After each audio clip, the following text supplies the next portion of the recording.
Dagdag kaalaman po.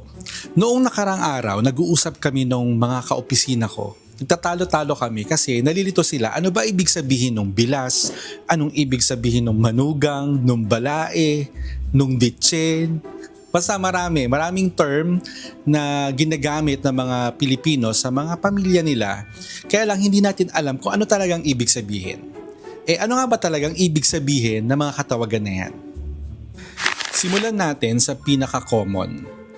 Lolo o lola, grandparents. Pero depende sa region. May iba-ibang tawag tulad ng ingkong, lelong, lelang, apong, mamay o nanay. Isa pa, kuya at ate. Hindi lang ibig sabihin older sibling.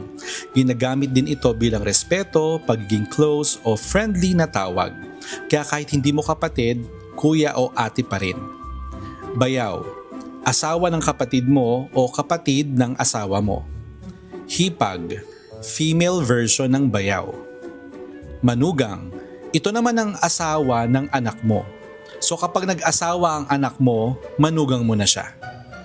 Balae, ito interesting. Ang balae ay tawagan ng parents ng mag-asawa. Halimbawa, nanay ng groom at nanay ng bride, magbalae sila. Bilas, ito naman ang tawagan ng mag-asawa ng magkakapatid. Example, ikaw at yung asawa ng kapatid ng asawa mo, bilas kayo. Oo, medyo nakakalito. Sangko, dikong o diko. Ito ginagamit sa ilang Filipino-Chinese at probinsya culture. Meaning, tawag sa older brother. Parang sangko, panganay na kuya, dikong, second older brother. Isa pa, ditche. Tawag naman sa older sister, usually Chinese-Filipino influence.